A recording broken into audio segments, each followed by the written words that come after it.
to do is shut up, Sipple. 2 questions for you, 2 for Sip. Win, and the bagels are yours. Lose, well, you don't want to lose. You lost Monday, you lost Wednesday, you're a loser. Shut up, Sipple. Weekday mornings at 7:30, brought to you by Bagels and Joe. Discover a healthier, happier you with Weight Loss Professional Nutrition. We are not about quick fixes, but real, sustainable change. With our advanced nutrition plans, expertly designed by our certified nutritionists, we're with you at every step on your weight loss journey. Step into the world of well-being with Weight Loss Professional Nutrition, where we believe in the power of smart diet choices. Visit weightlossprofessionalnutrition.com today or call 800-597-3991 to get 30% off your first month and start your transformation. A new you is just a click away, or a call to 800-597-3991.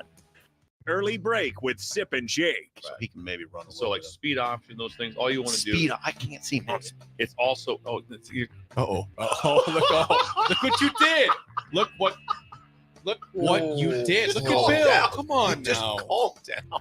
I don't say anything about semicolons or should there be a Word parentheses or Too many commas over there. too many Come on. run-on sentences. Don't talk about that. It's not my wheelhouse. Early break with Sip and Jake from 6 to 8 every weekday morning. Acres, your premier John Deere dealer, has the largest selection of late model equipment in the Midwest. And for a limited time, Acres is offering low-rate financing on all 2021 and 2022 S and X Series combines and 8 Series tractors. I wonder what it's like competing in the 0.9% financing for 60 months. And as an added bonus for your holiday season, if you purchase one of Acres' eligible machines before December 31st, you'll get a $5,000 gift card from Shields. Go to acres.com to learn more. The captain, Vershawn Jackson. I used to be a weight guy. I used to love You weight. ain't never been a weight guy. That's a lie. Let me tell you something. You've I never was been in a weight guy. I was in a 300-pound club No, in sir. high school. No, Yes. sir. Are you kidding Yes. me? That 315 pounds would have sent him through the. It'd have been 6 feet Bob. under trying to figure out how to get up out that hole. That's how big You ain't never been nowhere near that platform to get Who? up there for lifter of the year. I don't want to be lifter of the year. I So want to be how the player of the year. You want to be a lifter of the year when you want to be the player of the year. Nobody care about weights. If you're not going to Memorial Stadium for a home game and don't have any travel plans for away games, there's a great place in Omaha to catch the action, the Inner Rail Food Hall. There's plenty of space. The Backstretch Bar has amazing game specials on game days. $15 Blue Moon and Bud Light pitchers, $6 margaritas, and $6 Moscow mules. And if you're hungry, take in some of their great options from their game day pizza specials. Do football game day right in the Inner Rail Food Hall in Exarban Village in Omaha. If you came across someone struggling with hunger, how would you recognize them? By their clothes, Their age? the way they speak. Hunger can be hard to recognize. Learn why at IamHungerInAmerica.org. Brought to you by Feeding America, 200 Food Banks Strong, and the Ad Council. Live from the heart of Lincoln, America, welcome to Ticket Weeknights on 93.7 The Ticket and theticketfm.com.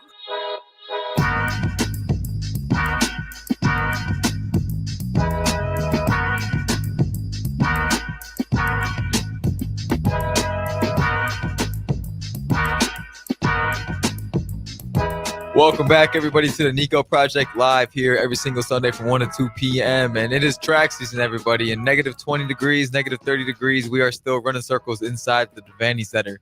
Yesterday was our first official track meet of the year, and want to go ahead and start the first segment of this show talking about the track meet, the indoor season, what it's like, what it's not like. And then on the back end of this episode, too, I have a YouTube video that I've been working on all week describing what the indoor Big Ten championship was like for me last year in the 2023 season. I give you guys an inclusive breakdown of what it was like to train for, what it was like competing at the highest level. And so I have a pretty cool 20-minute video to play on the back end. But until then, I'm going to go ahead and talk about the indoor season and what it was like. So yesterday, a few schools did not make it to the track meet due to the roads and the conditions. I got to say, from personal experience, I'm sliding all over the roads. It's as if the snow plows aren't dropping any type of salt or aren't even doing anything. I mean, just getting gas is it seems like an exercise. I mean, yesterday I was at the tank for about 30 minutes because it was going by the penny. Everything's frozen. My car shut down. I had to buy a new car battery. So it's pretty extreme conditions out here. I'm not sure I could say I've been in any type of cold like this. Being from Illinois, it's pretty similar to Nebraska, but being here in the state of Nebraska, when it's you're in the middle of a track season, your car breaks down, still have to worry about a track meet. It's pretty crazy. So it's a pretty surreal feeling to be in.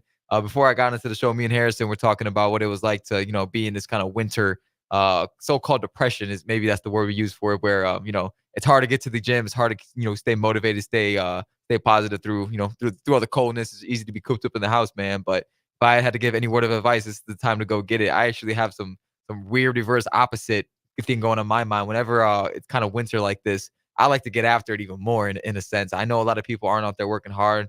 My competition, for example, I know there's a lot of guys who, would take days off because they don't want to go on the runs outside, or they don't really want to, stay in their healthy habits. That's when I try to go, twice as hard, because that's how much I want to get ahead of the competition, man. So going back over the meet yesterday and how things went, it was my season opener for the 800 going into my junior year, my redshirt sophomore year. It actually was the fastest start I've had so far for the 800 meter run.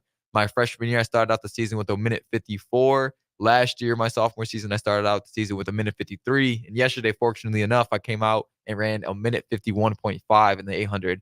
And I got to say, it does not get any easier. I mean, running that 800 for the first time when you've been gone for 6-7 months, even with all the fall training, even as hard as you've been going, it still is a shocker to the system. Going out there in front of that crowd and giving it your all and crossing that finish line. I mean, the first thing I did, I saw the time, hands were on my knees, and I'm just trying to find any type of air to get rid of that lactic acid. For all my runners out there who have experienced that before, or back in the day, if you used to be a runner, any type of athlete, I mean, you know what it's like, that first competition, getting back out there after it's been a long time. And man, it hurt, but I am super excited for the season. I think that this year is going to be a great year. I've been taking things from an endurance approach. And as I mentioned before, the YouTube video that I'm posting is going to get into that more. But this year's training cycle has been really positive.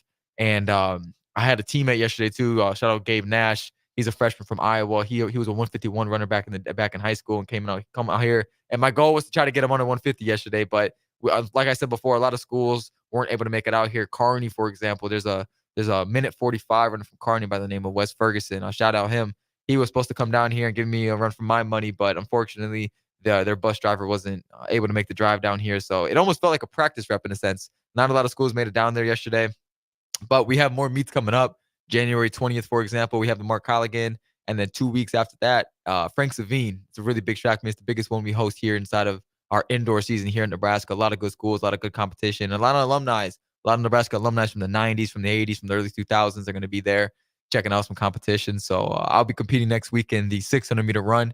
And then at Frank Savine, the one I was mentioning to you guys earlier, is going to be the 800-meter run. So back to what I was saying, though, about, training cycles and what this part of the year kind of looks like. All throughout fall, you are, as an 800-meter runner, you're just there to build a base. You're lifting 3 times a week to maintain your strength, maintain your fitness, and then you are probably putting in or around from 20 to 25 miles a week during that fall season. And so basically the point of that fall season is to build up a lot of endurance and a huge base that's supposed to last you all the way until June. Us track athletes, we train from, if I had to think about it, August all the way up until June. And we don't really compete until January up until June. So that's about a 6-month period, but you're training for that January to June season, 5 months previous to that. So, I mean, there's really only about a month or two throughout the entire year where you really can say that you have off, where you don't have to really do that much. During the summer, I like to maintain my fitness by, putting in a few miles, but getting my fitness through other things like, playing basketball, playing football, kind of running around, doing other things that take my mind off of track. And obviously once I'm in track season, I'm locked in during track season. But I got to say, this summer I put in some real good work. I got in a lot of hills, a lot of fast drills, a lot of great mileage. I was running with some cross country runners this summer. And I'm taking things from a distance approach this year. Last year, I approached things from a speed approach. And during the front end of my season, I was killing it. Like this meet last year, for example, I mean, I got out to a super hot start. But then as I approached the outdoor season in the summer and the heat, I really didn't have that much left in the tank. And so this year with that 151 start, it is a bit slower start than I would have expected. I thought I was going to be in the 148s, 149s by now. But the plan that's in store for me right now is for me to, start slower, start from a distance perspective side of things, and then each meet, slowly knock down those barriers.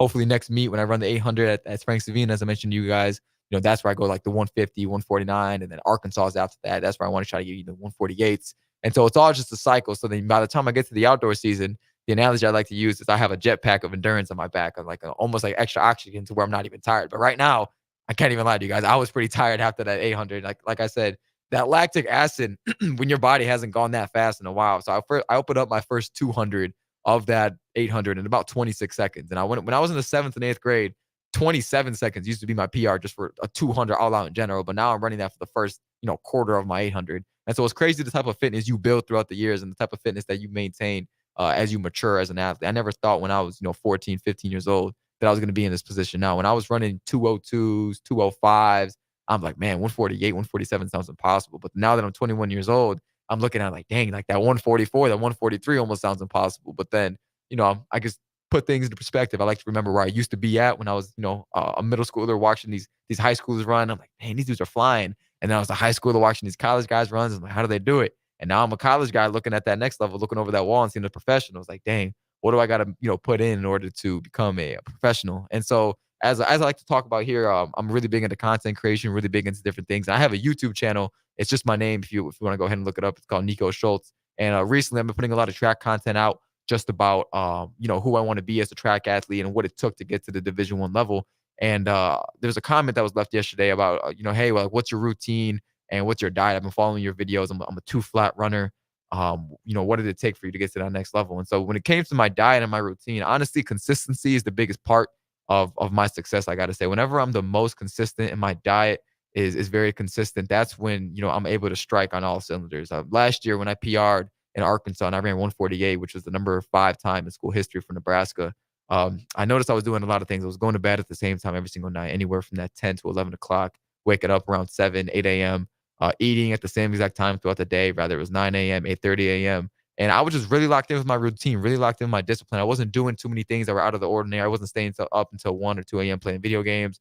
I really wasn't stressing about too many things. I was knocking out my school assignments on time. And so even outside of the realm of track and field, I mean, if you are on a consistent schedule and fall in love with your routine, you're just going to notice that you're able to react a lot better to certain situations. You're not going to be as stressed. You know what's going to come next, and you're able to prepare for the unpredictable, And so I got to say, if you want to take things to the next level, getting into routine and planning it out, being having a vision. I used to journal a lot. I still journal before my track meets. I write out what I want to do, what I want to accomplish, the type of headspace I want to be in for my competitions.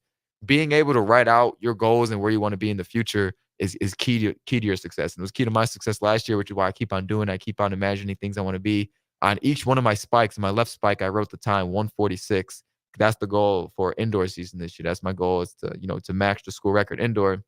And on the right spike, I wrote 145, which is my goal for the outdoor season, and to potentially make nationals and compete down in Texas. Or I think it's in Oregon, the outdoor national will be in Oregon. And so I'm always chasing those marks. As of right now, obviously 151, I'm not there yet. I'm not there on my goals. But I mean, in the future, I'm never going to limit myself to what I could be. So never forget to do that, man. Never forget to dream about that, to be a visionary. So we're going to go ahead and shoot this one to break right here, but we're going to come back in about 5 minutes and talk more about this indoor track season.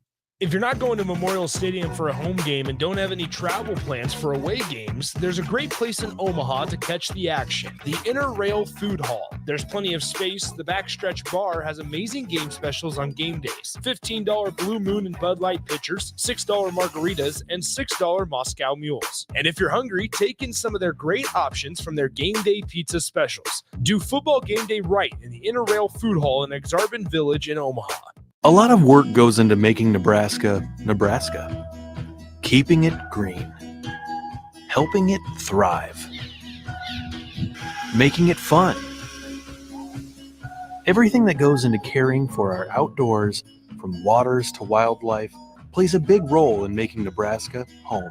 Learn how we help conserve our state's natural resources at outdoornebraska.org. Paid for by Nebraska Game and Parks. Aired with the Nebraska Broadcasters Association and this station. I think it's just vapor. Vaping is safer than smoking, isn't it?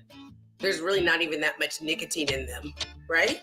One vape pod has as much nicotine as one pack of cigarettes. My kid knows it's dangerous. 5.4 million American kids vape, and most think it's harmless. Get your head out of the cloud. Talk to your kid about vaping. Visit talkaboutvaping.org. That's talkaboutvaping.org. Brought to you by the American Lung Association and the Ad Council. On the Block with Strick and Austin. If Ewers throws that ball to the front pylon, Texas might have tied that game up and had a chance to win it. That moment right there, it's one of those moments that every young man dreams about. There's two outcomes in that moment. You're a gamer or you tense up. You're a gamer, you're a goner. Or you're a goner. Weekdays from 2 to 4 on 93.7 The Ticket and theticketfm.com. Start your Sundays off right with Jeff and Nicole Essink on Fitness Fanatics. Jeff and Nicole discuss health and wellness, how to achieve fitness goals, and more through the life of gym owners and gym goers. It's Fitness Fanatics from 9 to 11 a.m. on Sundays on 93.7 The Ticket and theticketfm.com. When you're high, you feel different. You think different, you talk different, you draw different, you listen to music different, but you probably knew that. Problem is, you also drive different, and not in a good way. That's why driving high is illegal everywhere. So if you're high, just don't drive. Make a plan to get a sober ride. Because if you feel different, you drive different. Brought to you by NHTSA and the Ad Council. 1 in 3 adults has prediabetes. 1 in 3. That means it could be you, your football buddy, your football buddy, or you, your best man, your worst man, you, your dog walker, your cat jogger. While 1 in 3 adults has prediabetes, with early diagnosis, prediabetes can be reversed. Take the risk test at doihaveprediabetes.org. That's doihaveprediabetes.org. Wait, did they just say 1 in 3 adults has prediabetes? That's 33.33333% of adults. That means it could be me, my boss, or my boss's boss, or me, my favorite sister, or my other sister. That's 7 members of my 21-person romantic book club. Wait, the 1 in 3 could be me, my karaoke partner Carol, or my karaoke enemy Jeff. I'm going to take the risk test at doihaveprediabetes.org. Brought to you by the Ad Council and its prediabetes awareness partners. When it comes to making plans, you are the best. What about those round trips, which are perfect on your way there and perfect on your way back? Or those meetings with friends, surprise parties, camps, birthdays. The same way you plan for the important moments, start planning to protect you and your loved ones from a natural disaster. Sign up for local weather and emergency alerts. Prepare an emergency kit and make a family communications plan. Get started at ready.gov/plan. Brought to you by FEMA and the Ad Council. Hi, this is Pastor Tom. Did you know there's a place kids can seek out help when they're away from home and something goes wrong? They find themselves in a difficult spot or even a dangerous situation. Maybe another child is bullying them or a stranger is following them. Perhaps on a date and things just go bad. In Lincoln, here's where they can find help. It's called Safe Place. Safe Place is a national program for children taking place in thousands of cities across the United States. The People City Mission is sponsoring this program in our community and has set up a number of businesses, fire stations, schools, and nonprofits around the city to become safe locations where kids can seek out help. They just need to look for the big yellow sign that says Safe Place on it. Then go inside and ask for help. We will be quickly connected to them and ensure they make it back home or to whatever resources are needed. If you'd like to find out more about Safe Place and ways in which you can get involved, just go to pcmlincoln.org. Remember, when we all do a little, we change a lot. I think it's just vapor. Vaping is safer than smoking, isn't it? There's really not even that much nicotine in them, right? One vape pod has as much nicotine as 1 pack of cigarettes. My kid knows it's dangerous. 5.4 million American kids vape, and most think it's harmless. Get your head out of the cloud. Talk to your kid about vaping. Visit talkaboutvaping.org.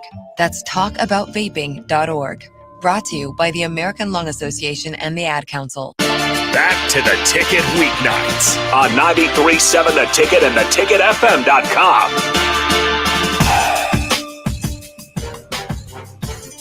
All right, ladies and gentlemen, we are back here live on the Niko Project, 1 to 2 p.m. Hope you all staying warm out there in this negative, I believe, 18-degree weather here inside of Lincoln, Nebraska. They say the weather's supposed to jump to about 25 degrees on Wednesday, so we're looking forward to that. And if you guys want to support local businesses down here, do go ahead and stop by the local Smoking Gun Jerky Shop right next to Target here in Lincoln, Nebraska. Real good jerky, over 50-plus flavors, so go ahead and give that a shout-out right next to Cane's. Back to what we were talking about, though, the indoor 2024 track and field season. With the 2024 Olympics coming up, we are seeing some bizarre times here early on in the season. Just a lot of kids, a lot of athletes that are out there shooting to make that, the Olympic trials, to make it past the preliminary semis and obviously to onto that final stage. As a collegiate athlete, it is beyond difficult to try to complete a full entire collegiate season and to compete, obviously, for the Olympics, to be on the world's biggest stage. But, I mean, nothing's impossible. you can't put it past nobody. But it is easier if you are a professional that have been training for this for the past 5 years, obviously, and you are solely focused on that meet, in the summertime to make it to the pros and make it to the Olympics. And so I'm really looking forward to this year for the Olympics, see what's going to go on. I think that 400-meter record might be in danger, that 43 or 03 that was ran back in 2016. Nobody's really come close since, but being a track and field athlete here at the collegiate level and actually seeing times put into perspective, it's a really cool feeling. It's a really cool feeling. It's almost like being a college basketball player, almost reaching to that next level and seeing, the Olympic team go overseas and play. Last time on the show, me and Harrison were talking about what track and field needs to do in order to keep their fan base up or get their viewership up. And, the Olympics being every single 4 years, I mean, it is unfortunate. I mean, obviously it's the biggest event in the world for all of sports, but it is once every single 4 years. And so I think that's the only downside to it. It's not like NFL Sunday where, you have a variety of 20 different games to go ahead and watch. I mean, this is track and field, the biggest sports, the biggest stage in the world only ran once every single 4 years. And so, giving some thought over it, I mean, I do think if being some more publicity to it, I don't think enough publicity is brung towards the track and field community. But at the same time, too, I mean, who wants to watch people just run in circles all day? You got to keep it interesting. You got to create some type of event, maybe some type of charity thing, maybe some type of funding. Get it like some WWE, get some context to it, maybe create a cool storyline. I do think track and field beef, if you so-called call it, or track and field rivalries will keep the game more interesting. In track and field, you're held on a very short leash, as you say. I mean, you aren't allowed to really celebrate without getting a penalty. You're not allowed to talk to people during the competition without getting something said to you. If you celebrate crossing the line, people are going to call you stuck up. And so I think if you release some leniency of it, I mean, almost like the NFL refs nowadays. I mean, you're getting fined for really anything. You're getting fined for celebrating. You're getting fined for talking back, right? Really anything. I think if you kind of, let the players, let the athletes do their thing. Obviously, you can't let it get out of control and ruin the culture. But at the same time, too, I do think you got to keep it interesting, get the rivalries back, get people fired up, and get people wanting to come to these track and field competitions. Another thing, too, if you sold track and field jerseys, track and field merchandise with these athletes' names on their back, obviously with NIL, you are able to do that in a sense. But if we mass marketed it, almost how the NFL does it, where you can buy a Justin Fields jersey, a Lamar Jackson jersey. If you take some of the best NCAA athletes and put, slap their name onto a shirt, I think it sells. Kind of like how we do here in Nebraska volleyball. If you walked into Shields, for example, I mean, you can buy any single player you want, and then obviously they get a profit of that, and people show up to the games. It's not the same for track and field, man. My goal is to, walk inside that Devaney Center one day for an 800 before I leave here and have that place just absolutely filled to the brim. I mean, I would have no other choice but to PR that day or run an amazing time, seeing everybody there, getting inside of that atmosphere. That'd be awesome. I have never experienced anything like that. I mean, being able to walk onto that football field or walking past that football field every single day and just imagining 90,000 plus people inside of that and being able to perform in front of that, it makes me want to go back to football in a way. I'm like, man, like being able to compete here in front of everybody, in front of this home crowd, in front of everybody chanting "Go Big Red" and having the whole entire fan base behind you, man, that just sounds so cool as a track and field athlete. But hey, maybe that's a reality for the future. Maybe there's something I can do about it. But as for right now, it's just speculation. But do people chirp at the blocks for at races? The blocks? No, not the blocks, man. People chirp on Instagram beforehand. People chirp on different ways. But before the starting blocks, it's very rare for somebody to look at you and say, "Hey, bro, you're going down." It's very rare. Everybody is so locked in and so serious that you can't even do it. Has it happened to you? You said it's rare. Has it happened to you once? No, it's only happened after the race. I mean, once it's said and done and people are coming up to you, like there was this one race in high school. I remember I crossed the line and, I'm going to shake this one dude's hand and this dude just kind of like chest bumped me a little bit. I'm like, and just kind of looked at me and started like talking kind of crazy. But that was really it. It's only after the race or after somebody drops some heat and then they talk. But beforehand, you got to be pretty risky to say something crazy and then still lock in enough for the race and go compete. So you ever chirp? Nah, I've never chirped. I mean, I've probably done some things where I've crossed the line, like, done a chest bump or hit the baton. There was one time I crossed the line, I caught this one dude in a 4x4 and I'm hitting myself in the chest with my baton, kind of yelling, "Let's go!" Like, because I obviously wasn't supposed to win the race, but I mean, I haven't literally looked somebody in their eyes and say, "Hey, bro, you're gonna lose this race." Like, I just haven't. I haven't had the need to, unless somebody really was threatening me or somebody really was getting under my skin.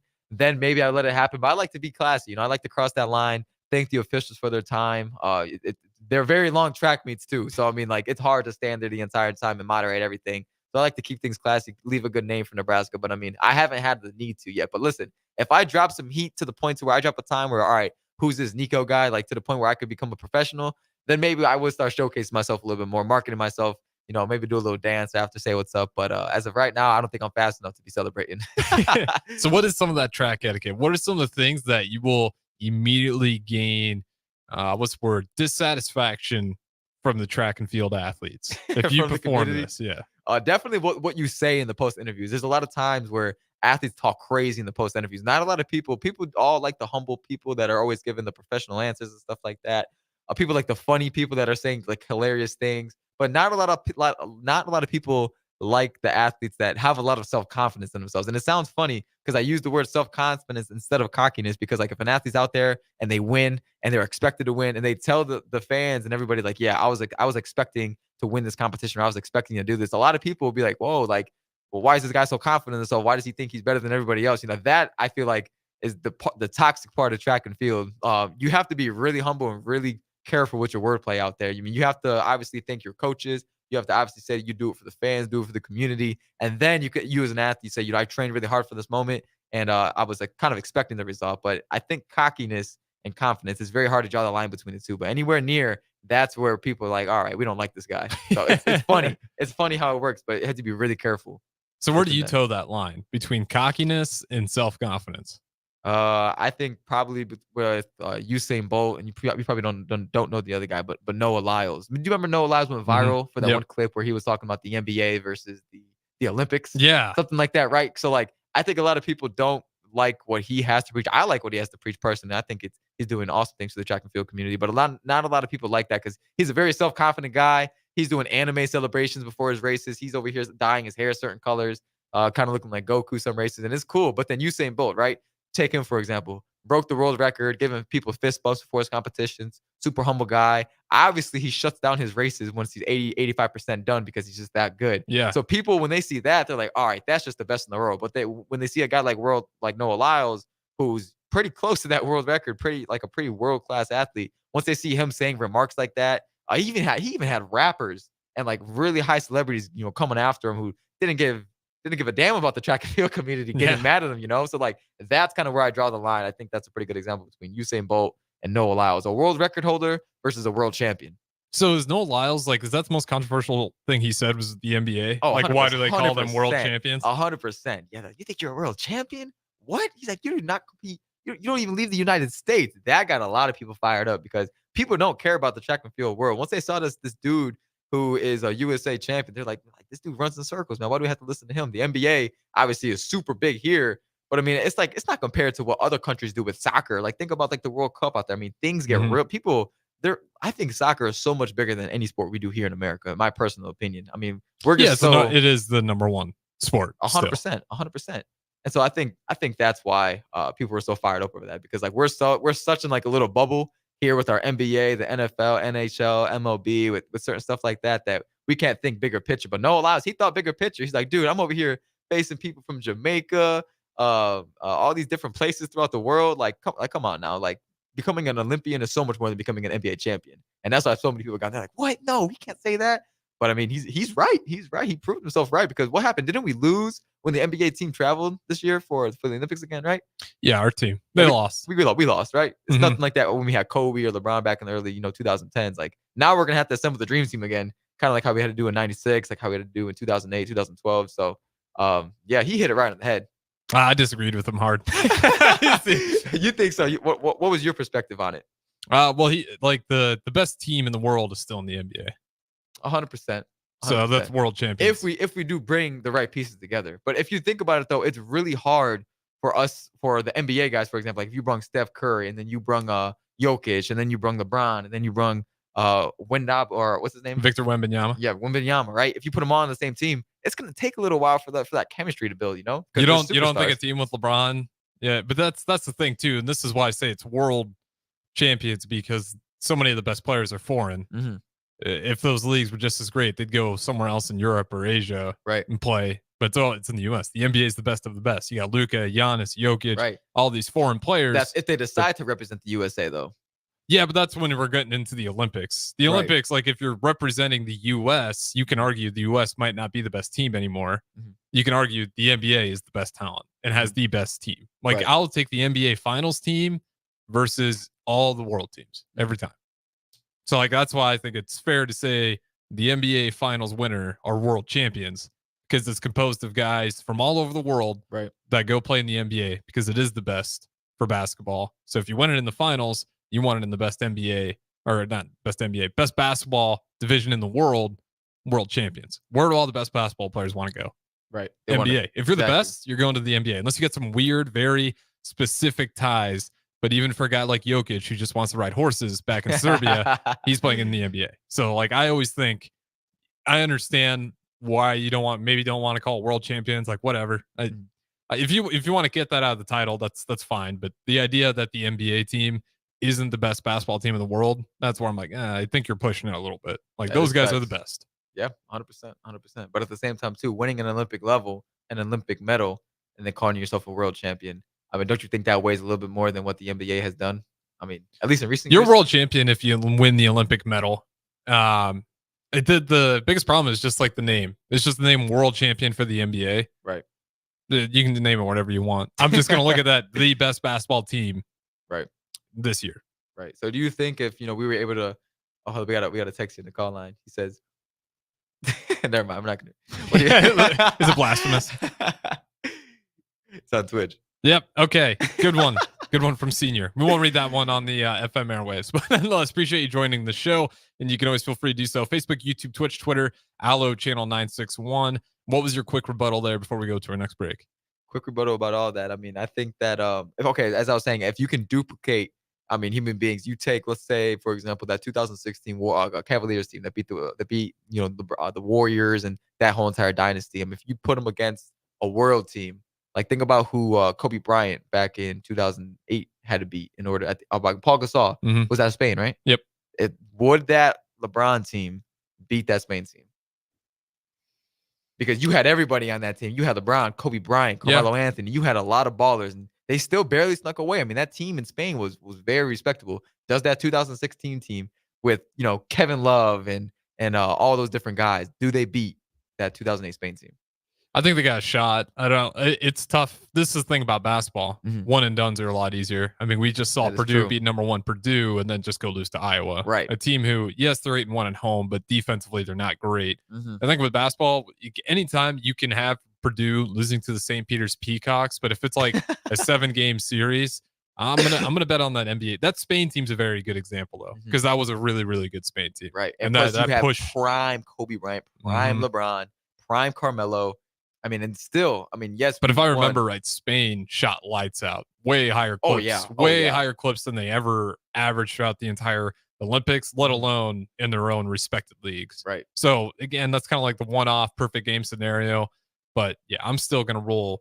If you call the NBA Finals champion team the world champions, like that's never gonna bother me because I see those guys as the best of the best. 100%. I mean, they are the best of the best. They beat other guys that travel, like you mentioned before. I mean, the foreign guys that are going on teams like, Jokic, for example, and all these guys, they are beating the best of the best in the world. So, like I said, just bringing that name, though, getting people fired up to the point where they actually have to think about it. Because before that, there was no publicity in track and field, obviously, unless it's the Olympics. But I mean, him being able to bring the NBA, bringing a bunch of these rappers, bringing a bunch of these celebrities, I think that was pretty powerful from a track and field standpoint. I mean, it was good for track and field. It was great for track and field. Noah Lyles, I mean, he sparked a buzz. We're talking about it again. Like how many months later? Was it a year ago? Maybe even a little bit over a year ago. They say there's no such thing as bad publicity. So yeah, there's still ripple waves from that. But with that being said, though, we do got to go ahead and throw it to our second break here. This is the Niko Project. And Niko, what do we got set up for him on the next segment? On this next segment, we're going to head and play about a 17-minute YouTube video about track and field and what it was like competing on last year's Big Ten Championship. So stay tuned for that. And it was nice being on the stream today, guys. Thank you.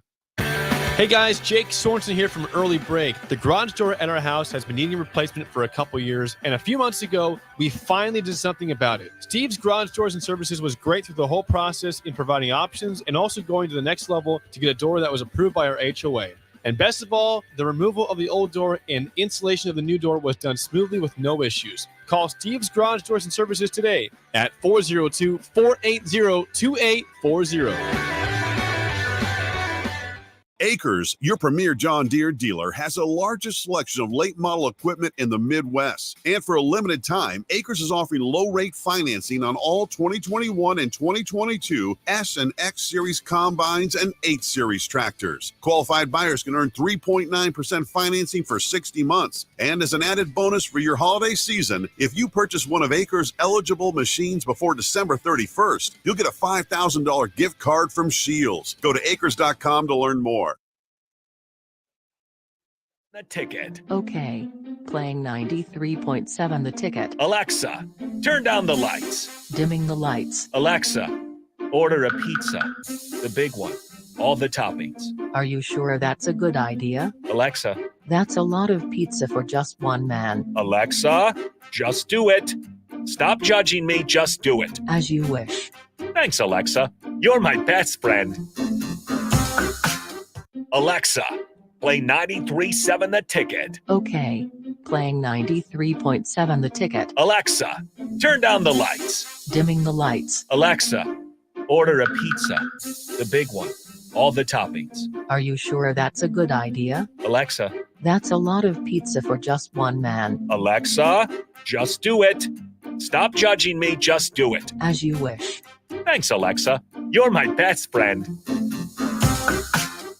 Adoption of teens from foster care is a topic not enough people know about, and we're here to change that. I'm April Dinwiddie, host of the new podcast, Navigating Adoption, presented by Adopt US Kids. Each episode brings you compelling real-life adoption stories told by the families that live them with commentary from experts. Visit adoptuskids.org/podcast or subscribe to Navigating Adoption, presented by Adopt US Kids. Brought to you by the U.S. Department of Health and Human Services Administration for Children and Families and the Ad Council. When it comes to making plans, you are the best. What about those round trips, which are perfect on your way there and perfect on your way back? Or those meetings with friends, surprise parties, camps, birthdays. The same way you plan for the important moments, start planning to protect you and your loved ones from a natural disaster. Sign up for local weather and emergency alerts. Prepare an emergency kit and make a family communications plan. Get started at ready.gov/plan. Brought to you by FEMA and the Ad Council. As an 18-year-old, I let my mistakes kind of take over my life. I was 0.5 credits away from completing high school, and I didn't do it. 10 years later, at age 28, Jackie finished her high school diploma. When I found out that I was pregnant, I know that I had to do something for myself if I wanted to make her a better person and provide a better life for her. My family never stopped pushing for me to be better because they knew what I could become and who I could become as a person. My support team is amazing. The educational director, my sister, and even my 7-year-old daughter has just been more than the support that I could ask for. I've been given an opportunity, and I'm just thankful for it. No one gets a diploma alone. If you're thinking of finishing your high school diploma, you have help. Find free adult education classes near you at finishyourdiploma.org. That's finishyourdiploma.org. Brought to you by the Dollar General Literacy Foundation and the Ad Council. Introducing The Outlet by Sartor Heyman. The Outlet brings you luxurious Sartor Heyman quality jewelry at unbeatable prices. Shop our expansive inventory of overstocked merchandise and a vast estate collection that just hasn't found its home yet. This is your chance to own stunning designer jewelry at a fraction of the cost. Elevate your style at The Outlet by Sartor Heyman, where luxury and affordability meet. Downtown at 12th and O or online at sartorheyman.com. There's no better way to spark a child's imagination than to get lost in the adventure of a good book. I'm Jenny Benson, president of NSEA. Working together, parents and teachers can help every child succeed. You can help by reading to your child and let your child read to you. Encourage reading in your home and make it a priority. Make reading fun and a time that you and your child look forward to spending together. Sponsored by the Nebraska State Education Association, aired by the Nebraska Broadcasters Association in this station. Hello, everybody. It's Charlie Stone, and here with me is Andy Goodyear of Honda of Lincoln. Andy, I hear that new Honda manufacturing continues to go up, and you have new Hondas in stock now. That's correct, Charlie. We have more than 40 new Hondas in stock right now. It's great that a customer can come in and buy a new Honda and drive it home that day. New Honda inventory keeps getting better each month. Okay, then. How about used cars, Andy? We have more than 100 pre-owned vehicles to choose from right now, and a lot of fresh trade-ins are coming in daily. We have just about every maker model you can imagine in any price range. Thanks again, Andy. People love the selection and great service at Honda of Lincoln. Maybe it's time you come experience the Honda of Lincoln way of doing business. 27th and Yankee Hill, or online at hondaoflincoln.com. Back to the Ticket weeknights on 93.7 The Ticket and theticketfm.com.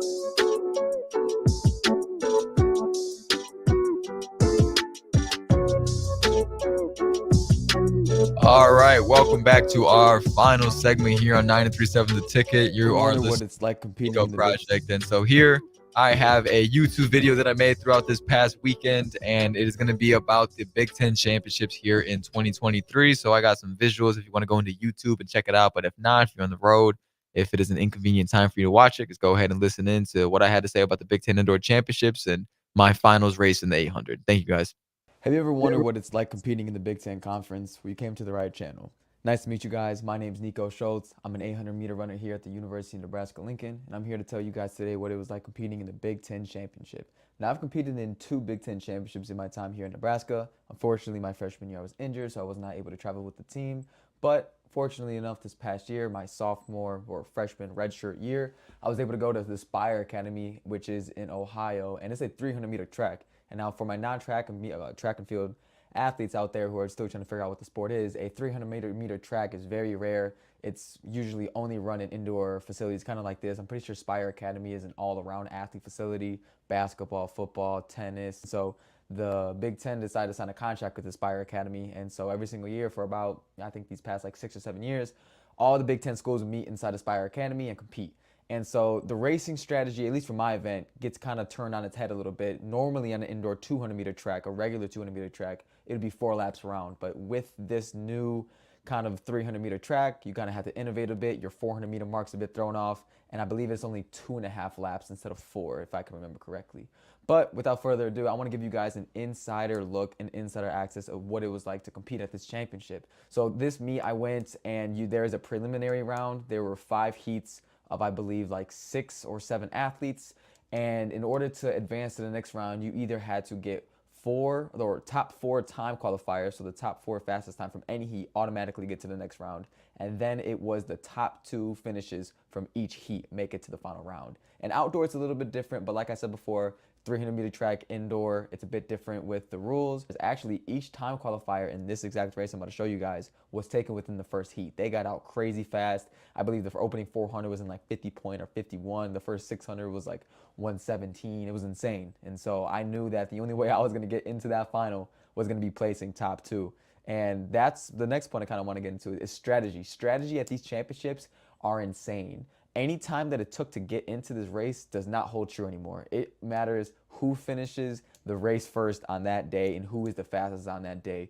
Let's say the first meet of the year, somebody goes out and runs a 146. They can show up to this championship and completely drop the ball and run a 152 and not make the final. That's why whenever you're going to these competitions, no matter what level you're at, always just compete and make the person prove it to you on the day that they are the better athlete. Because there's been so many times and so many great athletes who have shown up to these meets cocky and not being as humble as they should and end up not performing as expected, not doing what they're meant to be doing. And so that's one thing I had to learn about this. I was going into this meet, I was being a statistics nerd. I'm looking, oh my gosh, this guy's faster than me, this guy's faster than me. I'm not going to make it into this time. I'm going to place 8th, I'm going to place 9th. I'm not going to make it to the final. You can't not worry about what you cannot control. As I mentioned before, you got to go to the meet that day and run that time in sort of that atmosphere. Different races hold different experiences. Some races are super easy. Some races you don't see anybody. And some races you're catching a few elbows. Some races your race plan doesn't go as planned. So without further ado, let's go ahead and get into this race. As you can see here, I am in the, what is this, like the top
All right, welcome back in. We're having some technical difficulties with Niko's clip here, but no worries. We'll fill in the gap in the meantime. And again, be sure to stick around all for Sunday as we got a full slate of shows despite the freezing weather and the tundra conditions that we find ourselves to be in right now. We will still have our Sunday ticket shows as per usual. And hopefully, if you're out there listening, we'll get those FM airwaves back as well. So we can have some NFL Ever wonder what playoffs it's like on the competing in the airwaves.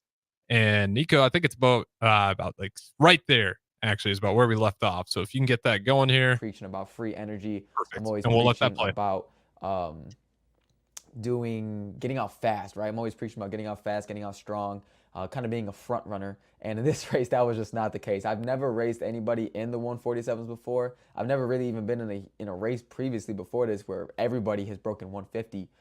Before this race, I've only broken 152 times. But then again, I was not ready for all these 147s and 148s. So I'm going to go ahead and start this thing off here. So as you can see, I'm getting down into the set position. The first 10 meters, bam, I'm already behind. I'm like, all right, the first two people past me, I'm fine. But then I hear the insider positions coming up on me as well. And I'm like, oh no, I am definitely way behind pace. And coming around this bend here, coming around this corner, a strategy that I had yesterday or in the preliminary round was I kind of tucked on the inside of the rail and stayed in the kind of 2-3 position and fed off of their energy and just was cruising behind. But in this race, that was not the case at all. By me going inside, I actually packed myself in and I gave myself no opportunity to get around any runner, and I got really boxed, and it was just bad from the start. From the rest of the race on, I was not able to move from this position. I was completely jammed, and I was just kind of stuck in no man's land, as you would call it, right? So that's why I say different races hold different experiences. I don't know why in my mind I decided to cut in. Normally, when you're coming around the bend, you want to take the best angle. The shortest distance between 2 points is a straight line. So anytime you're going into a break, let's say you're supposed to break at the 100-meter mark for the 800, do not cut in right away. You're supposed to take a direct tangent to that 200-meter mark at the very end. I wish I could demonstrate for you guys, but I'm obviously sitting down. But it is a direct tangent. Do not cut in right away, or else you're going to get packed. You're going to get jammed. You're going to cut somebody else off and get disqualified. Like I said, the shortest distance between 2 points is a straight line. Take the most straight tangent with the least amount of left to right movement. As you can see, I cut in, and I'm in like the 6th position here, and I'm jammed, right? There's a guy on the outside of me. There's a guy in front of me. And I'm second to last place as of right now. So we're coming across 200. I don't think it was very fast. It was probably 26, 27 seconds. I let that guy pass me there. And that was another one of the mistakes I made. I let too many people pass me. I wasn't front running. And I let a lot of my momentum get cut off because I was not in a flow, right? I kept on running up on this guy. As you can see here, I'm stepping on his toes. So I'm surging and I'm coming back. You do not want to make unnecessary surges here in the 800. There were so many times during this race where I would try to make a move and I get stopped. I would try to make a move and I would get stopped again. The metaphor I like to use for the 800-meter run is you're like a gas tank. You start your race, your gas tank is completely filled, and slowly throughout the race, you're supposed to perpendicularly, use that gas, level it out all the way to empty, and then obviously you're supposed to try to PR. But the problem with me in this race, it wasn't just a steady movement down here. It was here, here, here, here, here, here, here, here, here. I kept on just going up and down, and wasting so much energy. And you're going to see by the end of this race, I'm just completely cooked, completely gassed. I got rolled, basically, in this 800-meter run, which is pretty funny because this is actually my fastest 800-meter time so far in college. So coming up to the 500-meter mark with 1 lap to go, I'm in dead last. And we're not going very slow. I mean, those guys in front are probably, a half a second ahead of me. We come across, I believe, 107, 108. We came through 400 in about 54 seconds, which is respectable. But as I mentioned before, as you can see, here I am trying to make a move, and the Indiana kid gets in front of me, cuts me off, lose all my energy again.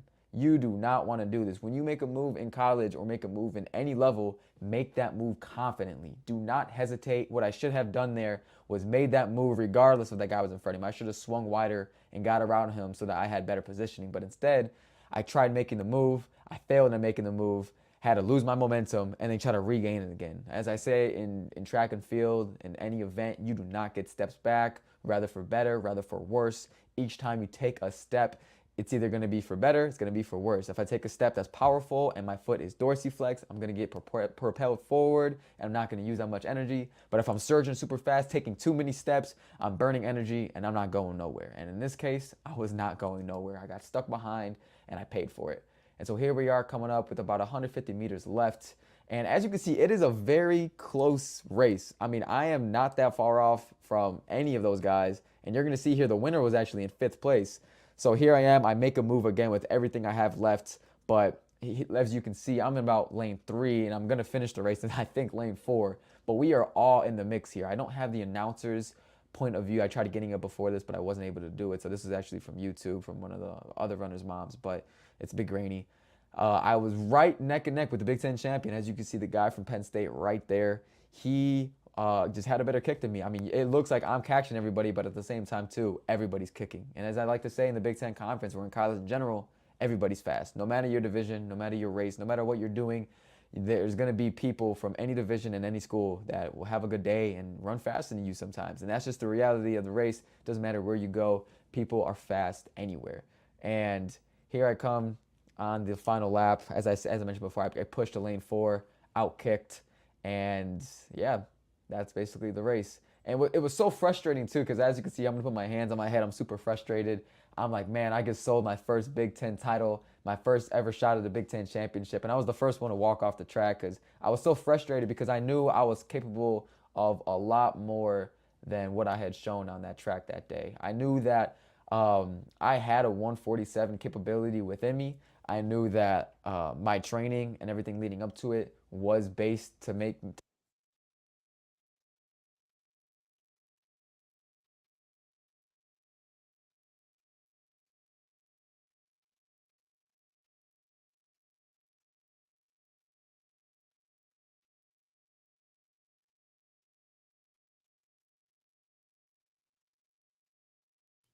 All right, everybody. Unfortunately, the videos are having too many technical difficulties at the moment, so we're not going to be able to finish up that video. But from that first about 10 minutes of the video, I hope you guys are able to see my insights on what it was like to compete at the Big Ten championships last year. The last segment that just crashed down was talking about my training, and I knew that I had more than a 148 capability in me, and that obviously I wanted to be a Big Ten champion that day, but it just wasn't the right timing yet. I haven't developed enough as an athlete, mentally and physically, to obviously accomplish that goal yet, that to get on top of that podium and hold that medal and score 10 points for my team. But obviously that's the goal that we're chasing this year. I want to be in the same place, the same race against almost the same athlete. So I mean, same thing, different time period. And so that's all we all train for, man, is to get a shot at that gold medal. So thank you all for tuning in to the Niko Project today, and we're going to see you guys here live next Sunday from 1 to 2 p.m. See you guys.